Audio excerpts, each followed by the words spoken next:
Hi friends, stock മാർക്കറ്റിന്റെ basic to advanced കാര്യങ്ങളെല്ലാം വിശദമായി ഡിസ്കസ് ചെയ്യുന്ന മറ്റൊരു വീഡിയോയിലേക്ക് എല്ലാവർക്കും സ്വാഗതം.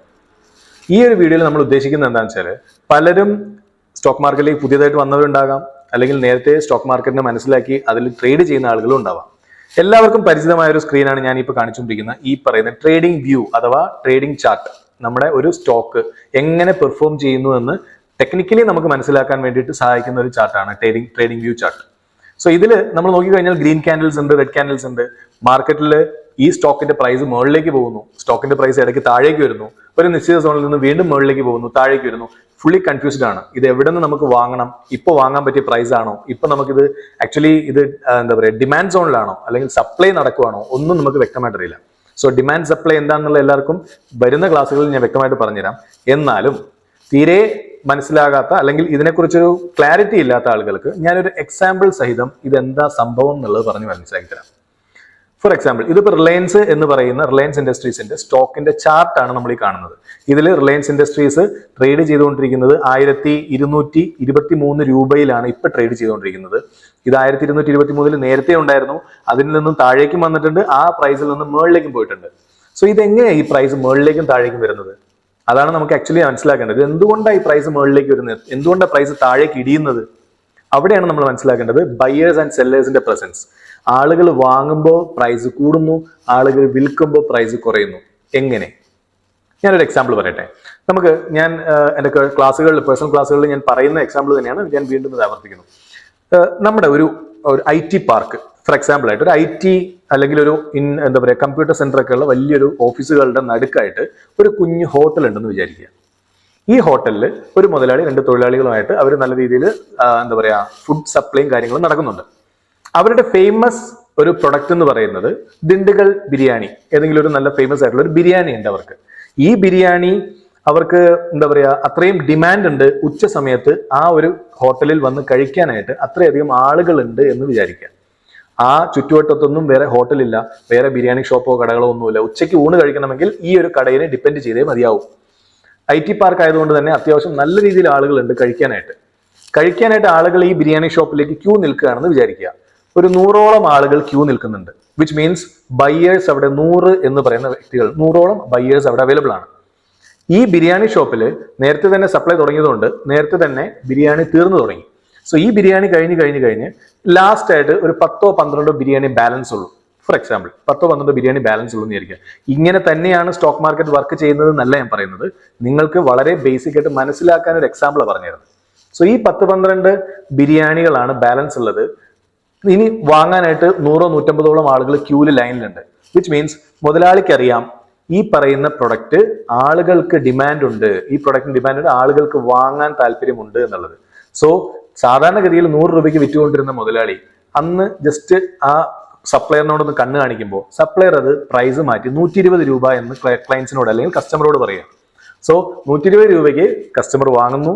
ആ കസ്റ്റമർ 120 രൂപയ്ക്ക് വാങ്ങുമ്പോൾ 100 രൂപയിലിരുന്ന ബിരിയാണിയുടെ പ്രൈസ് കൂടി. ബയ്യർ കൂടുതലായതുകൊണ്ട് തന്നെ പ്രൈസ് കൂട്ടാൻ പറ്റി. അത് കഴിഞ്ഞ് വീണ്ടും മാർക്കറ്റിൽ മീൻസ് 1-2 ക്ലയൻസ് വന്നപ്പോൾ അവർ 120 പറഞ്ഞപ്പോൾ 1-2 ക്ലയൻസ് പറഞ്ഞു വേണ്ട, ഞങ്ങൾക്ക് വേണ്ടെന്ന് പറഞ്ഞു. പിന്നെ അവർ 140 ആക്കി പ്രൈസ്.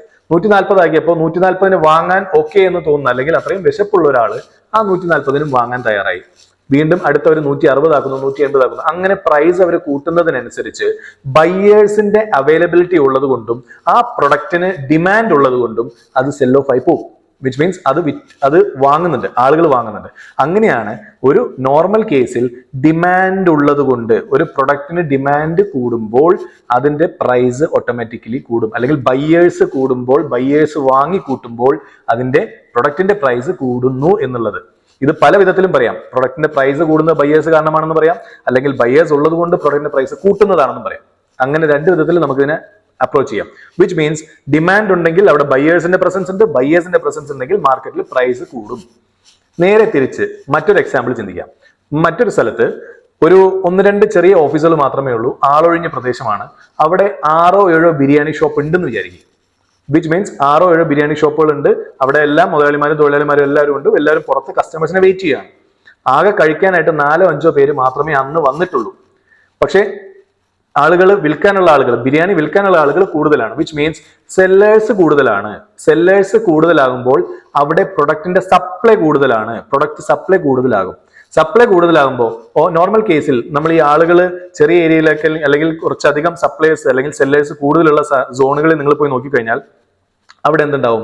ഇവിടെ ബാർഗൈനിങ് നടക്കും. ബാർഗൈനിങ് നടക്കുന്ന വെച്ചാൽ അവിടെ പുറത്ത്, ആ ഷോപ്പിന്റെ പുറത്ത് നമ്മുടെ സപ്ലൈസ് വന്ന് വെയിറ്റ് ചെയ്ത് നിന്നിട്ട് അവര് ക്ലയൻസിനെ വിളിക്കും. സാർ ഇവിടെ വന്നോളൂ, ഇവിടെ 100 രൂപയേ ഉള്ളൂ ബിരിയാണിക്ക് എന്ന് പറയും. തൊട്ടടുത്ത ഷോപ്പുകാരൻ എന്ത് കേൾക്കുമ്പോൾ തൊട്ടടുത്ത ഷോപ്പുകാരൻ എന്ത് പറയും? സാർ ഇവിടെ വന്നോളൂ, ഇവിടെ 80 രൂപയേ ഉള്ളൂ എന്ന് പറയും. തൊട്ടടുത്ത ആൾ എന്ത് പറയും? സാർ ഇങ്ങോട്ട് വന്നോളൂ, ഇവിടെ 60 രൂപയ്ക്ക് ഞാൻ തരാം എന്ന് പറയും. അങ്ങനെ അവർ പ്രൈസ് കുറച്ച് കൊണ്ടുവരും. കാരണം അവിടെ ആവശ്യത്തിലധികം സപ്ലൈ ഉണ്ട്. എല്ലാ ഷോപ്പുകളിലും 10ഉം 20ഉം വെച്ച് ബിരിയാണികൾ അവൈലബിൾ ആണ്. വാങ്ങാനാകെ 4-5 പേരേ ഉള്ളൂ. സോ അവിടെ ബയേഴ്സ് കുറവാണ്, സെല്ലേഴ്സ് കൂടുതലാണ്. സെല്ലേഴ്സിന്റെ കൂടുതലുള്ളപ്പോൾ അവിടെ പ്രൊഡക്റ്റിന് സപ്ലൈ കൂടുതലാണെന്ന് മനസ്സിലാക്കുക. സപ്ലൈ കൂടുതലാകുമ്പോൾ പ്രൈസ് നോർമൽ റേഞ്ചിൽ നിന്നും താഴേക്ക് ഇടിയും. സെല്ലേഴ്സിന്റെ പ്രസൻസ് ഉള്ളപ്പോൾ പ്രൈസ് താഴേക്ക് വരും. ഇതും നേരത്തെ പറഞ്ഞതുപോലെ തന്നെ സെല്ലേഴ്സ് ഉള്ളത് കൊണ്ട് പ്രൈസ് താഴേക്ക് വന്നു എന്നും പറയാം, അല്ലെങ്കിൽ പ്രൈസ് കുറച്ചുകൊണ്ട് സെല്ലേഴ്സിന്റെ പ്രസൻസ് കൂട്ടിയെന്നും പറയാം. ഇതിനെ ഒരു വിധത്തിൽ സെല്ലേഴ്സിന്റെ പ്രസൻസ് എന്ന് പറയാം, അതല്ലെങ്കിൽ ഇത്രയും നേരം ഹോൾഡ് ചെയ്ത് വെച്ചിരുന്ന ആളുകൾ പ്രോഫിറ്റ് ബുക്കിംഗ് നടത്തിയതുകൊണ്ട് താഴേക്ക് വന്നു എന്നും പറയാം. സോ ബേസിക്കലി ഇത്രയേ ഉള്ളൂ. ഈ ഒരു സിസ്റ്റത്തിൽ നമ്മൾ മനസ്സിലാക്കേണ്ടത്, ഞാൻ പറഞ്ഞില്ല ഇതൊരു എക്സാമ്പിൾ, എന്തുകൊണ്ട് പ്രൈസ് മുകളിലേക്ക് വന്നു താഴേക്ക് പോകുന്ന ഒരു എക്സാമ്പിളാണ് പറഞ്ഞത്. അതുകൊണ്ടാണ് മാർക്കറ്റിൽ റിലയൻസിന്റെ സ്റ്റോക്ക് മുകളിലേക്ക് വന്നു താഴേക്ക് വന്നു നല്ല ഉദ്ദേശിച്ചത്.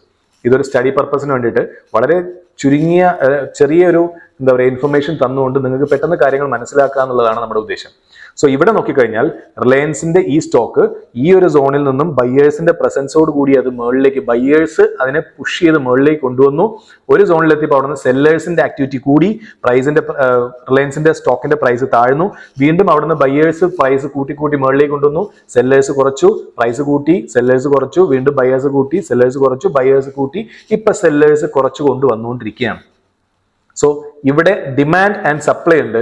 അത് എവിടെയാണ് ഡിമാൻഡ് ആൻഡ് സപ്ലൈ എന്നുള്ളത് വിശദമായ നെക്സ്റ്റ് വീഡിയോയിൽ നിങ്ങൾക്ക് പറഞ്ഞു തരുന്നതായിരിക്കും. ഈ വീഡിയോ നിങ്ങൾക്ക് ഇഷ്ടപ്പെട്ടു എന്ന് വിചാരിക്കുന്നു. Thanks a lot.